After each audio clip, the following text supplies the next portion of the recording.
Welcome to English Audio Stories. Here, you'll improve your English by listening to engaging stories, fairy tales, and fascinating tales from around the world. Sit back, relax, and let's dive into today's story. Frampton Nuttall was very tired and nervous. The doctors told him he needed a rest and said he should go somewhere peaceful. So he decided to spend some time in the country. "I know what you're like, Frampton," his sister said.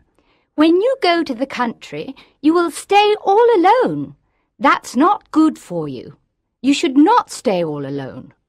You should meet some nice people. I was in that part of the country 4 years ago. I met some nice people. I will write you some letters of introduction and you can meet them." "I am not sure that is a good idea," objected Frampton. "Maybe I shouldn't.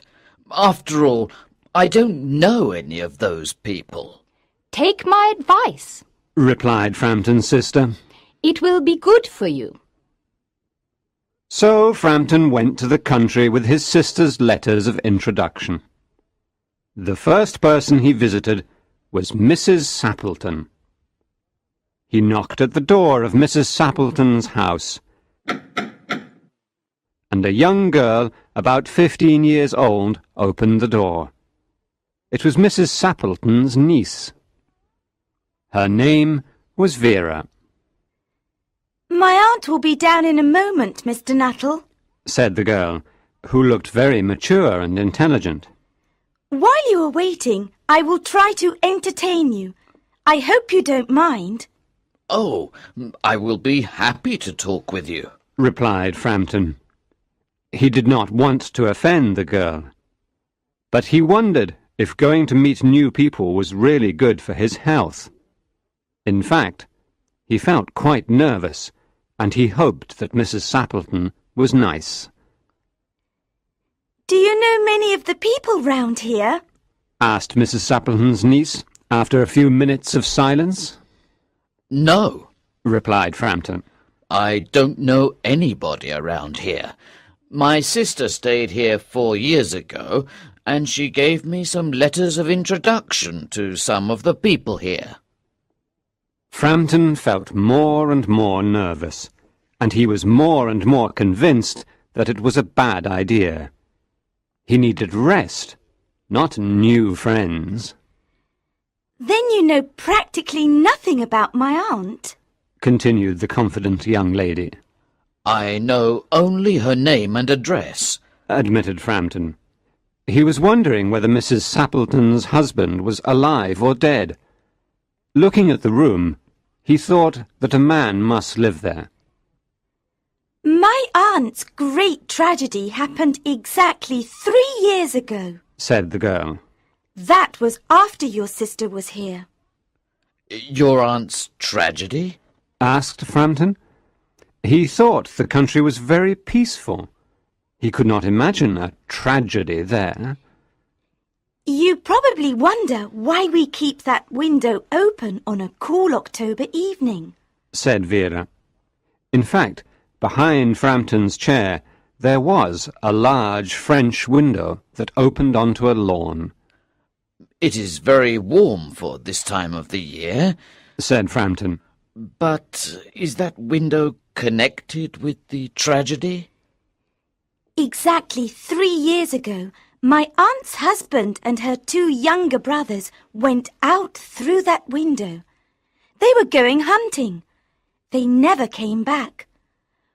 While they were going to their favourite hunting spot, they fell into a bog. That particular summer it rained a lot.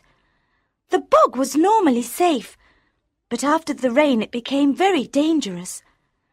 Their bodies were never found.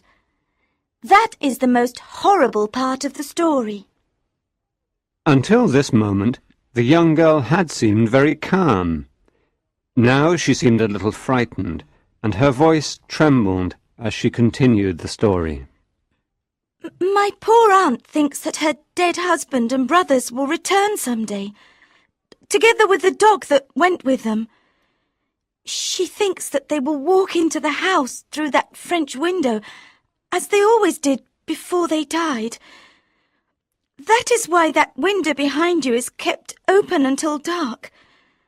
My poor aunt, she has often told me every detail of that terrible day. Her husband carried a white raincoat over his arm. Her youngest brother was singing the song, "Bertie, why do you bound?" He sang this song to make fun of her. Sometimes, Mr. Nuttall, I have the strange feeling that they will return, that they will walk in through that window. It's horrible, really horrible. She stopped telling him her sad story. Frampton was happy when the aunt came back into the room. I hope my niece is entertaining you, Mr. Nuttall. Mrs. Sappleton said. She is very interesting, said Frampton nervously. I hope you don't mind the open window, said Mrs. Sappleton quickly. My husband and my brothers will be back from hunting soon. They always come into the house through that window. Today they went to the bogs to hunt for snipe. When they come home, I am sure they will make a mess of everything. You know what men are like. Mrs. Sappleton continued to talk about hunting. She told Frampton that there were not many snipes that year. She said that she hoped there would be a lot of ducks in November. To Frampton it was all completely horrible. While he tried desperately to change the topic of conversation, he was conscious that Mrs. Sappleton only gave him part of her attention. She continued to look past him, out the window. Obviously, she's looking for her dead husband and brothers, Frampton thought. What a terrible time to visit her.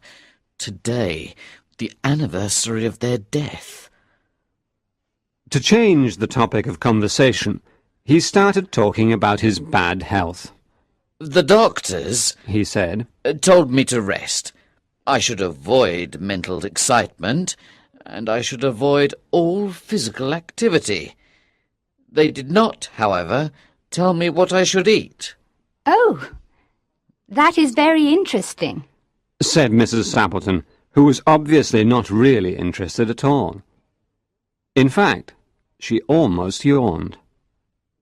Then she became very interested, but not in what Frampton was saying. Here they are, she cried. They're just in time for tea. Look, they're covered with mud up to their eyes. Frampton shivered and looked at Vera. His look seemed to say, "Oh, I'm really sorry for your poor aunt." But the girl was looking out the window, and she looked horrified. Frampton became terrified. He turned around and looked out the window too. It was almost dark, but Frampton could see 3 men walking across the lawn towards the window. They all carried guns. One of the 3 men had a white raincoat over his arm. There was also a small dog. They did not say a word. When they were near the window, one of them began to sing, "Bertie, why do you bound?" Frampton jumped up from his chair. He picked up his coat and ran out of the house to the road, and was never seen again. "Here we are, my dear," said the man who was carrying the white raincoat over his arm. "I'm sorry we are a little muddy. Who was that man who ran away?" A very strange man. His name is Frampton Nuttall, said Mrs. Sappleton. He only wanted to talk about his bad health, and then he ran away without saying goodbye and without apologizing, as if he had seen a ghost. I think he ran away because he saw the dog, said Mrs. Sappleton's niece calmly. He told me that he was very afraid of dogs. When he was in India many years ago, he was attacked by a pack of wild dogs. He ran into a cemetery and had to spend the night in a newly dug grave. The dogs growled and snarled above him for the entire night. So you can understand why he is so afraid of dogs. Inventing fantastic stories was Vera's speciality.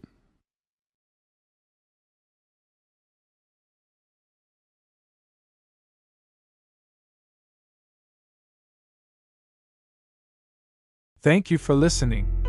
If you enjoyed this story, don't forget to like, subscribe, and hit the notification bell so you won't miss the next one. See you in the next story.